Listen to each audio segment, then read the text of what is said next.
今回は埼玉県さいたま市桜区にあるしびらきの桜です。区の名前に桜があるように桜が集団で咲いています。見事に咲いていると思います。周辺は水田や畑があります。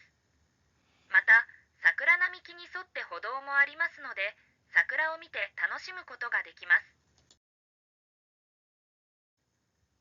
埼玉県さいたま市桜区にあるしびらきの桜の場所はここです。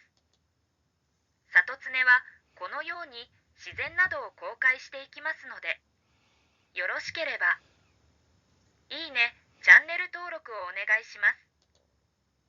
それでは埼玉県さいたま市桜区にあるしびらきの桜をどうぞ。